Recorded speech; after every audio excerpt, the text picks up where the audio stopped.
Hello students, welcome back to my channel. आज हम लोग विद्युत चुंबकीय प्रेरण, प्रेरित विद्युत वाहक बल एवं प्रेरित धारा के बारे में अध्ययन करेंगे। प्रेरित विद्युत वाहक बल क्या है, प्रेरित धारा क्या है और विद्युत चुंबकीय प्रेरण क्या है। 1831 में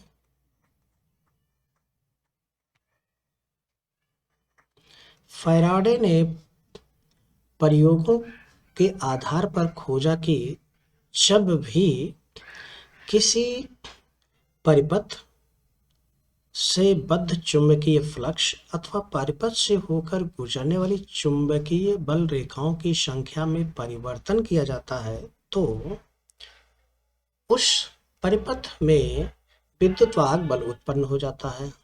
और यदि परिपथ पूर्ण है, बंद है, तो उस परिपथ में विद्युत धारा प्रवाहित होने लगती है।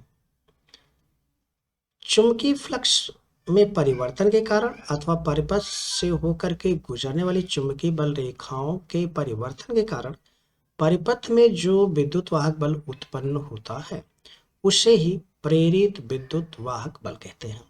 और इसके परिणाम स्वरूप जो बंद परिपथ में प्रेरित धारा प्रवाहित होती है या जो धारा प्रवाहित हो रही है उसी को प्रेरित धारा कहते हैं।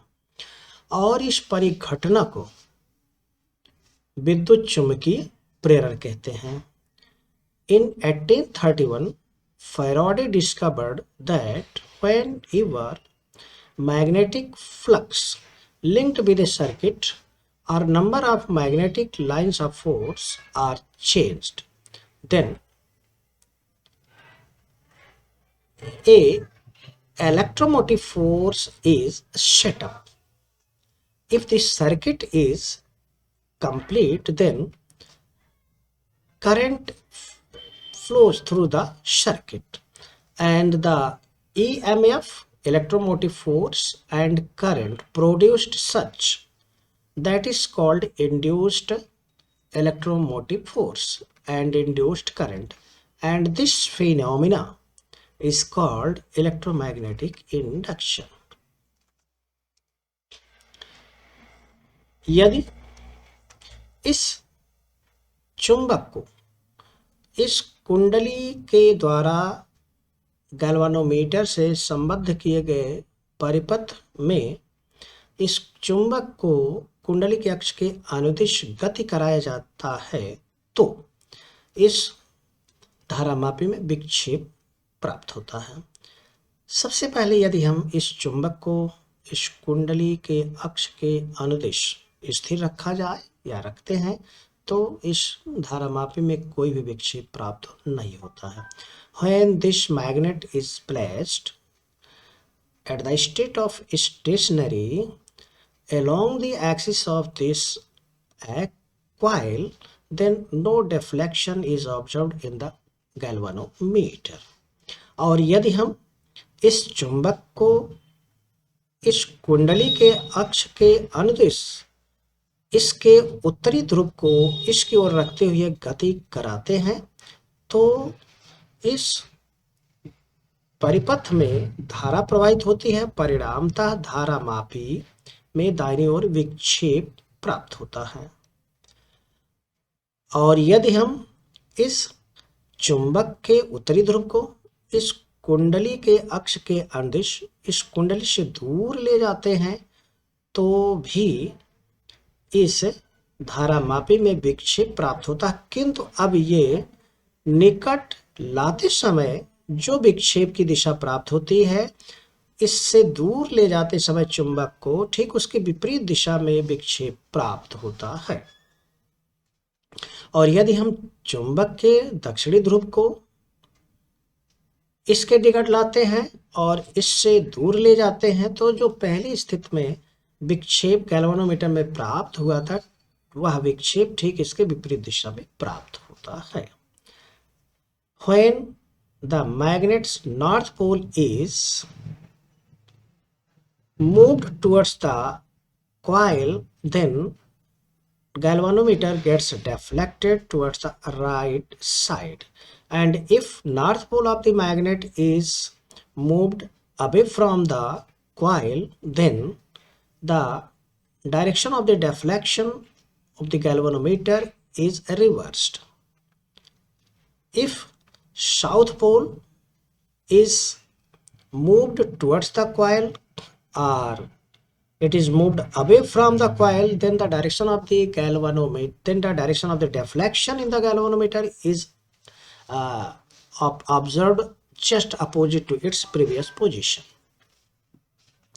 यदि हम चुंबक को स्थिर रख करके इस कुंडली को गतिमान करते हैं तो भी विक्षेप इस धारा मापी में प्राप्त होता है. If we keep the magnet in the stationary state and coil is moved, then deflection is again observed in the galvanometer.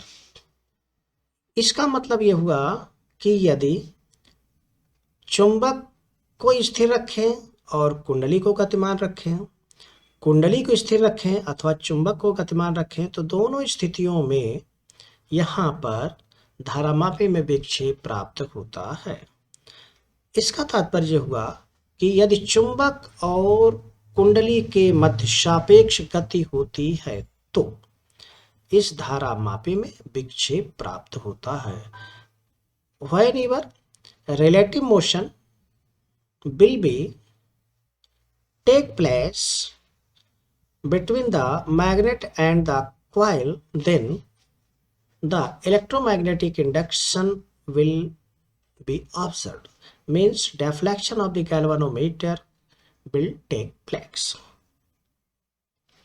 यदि हम चुंबक को और कुंडली को समान वेग से गतिमान करते हैं तो धारामापी में विक्षेप प्राप्त नहीं होता है.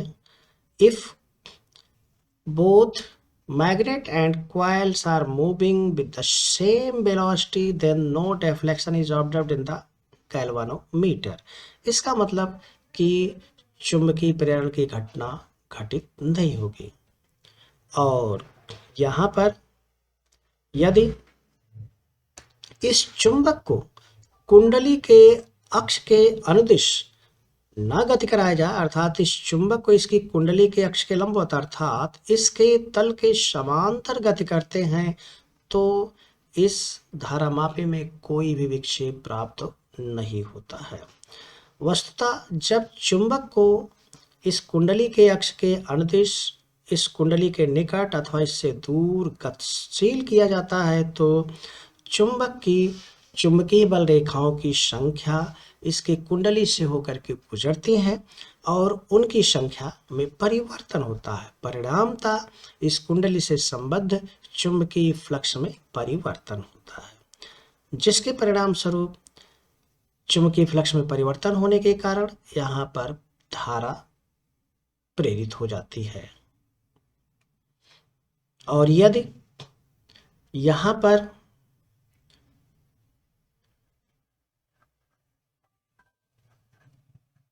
एक दूसरी कुंडली लेकर के चुंबक के स्थान पर, यानी इस चुंबक के स्थान पर एक दूसरी कुंडली लें और इसमें धारा को प्रवाहित करें, और धारा को जब प्रवाहित करते हैं तो देखते हैं कि यहाँ पर जो दूसरी कुंडली रखी गई है उसमें संलग्न धारामापी में विक्षेप प्राप्त होता है. इसका मतलब हुआ कि हम इस किसी भी कुंडली से संबद्ध चुंबकीय फ्लक्स में यदि परिवर्तन करते हैं, किसी चुंबक को गतिशील करके उसके अक्ष के अनुदिश अथवा उसके निकट किसी अन्य कुंडली में धारा को प्रवाहित करके, तो वहां पर चुंबकीय प्रेरण की घटना परिघटित होगी और विद्युत वाहक बल उत्पन्न होगा और प्रेरित धारा भी उत्पन्न होगी. Okay, thanks for watching the video.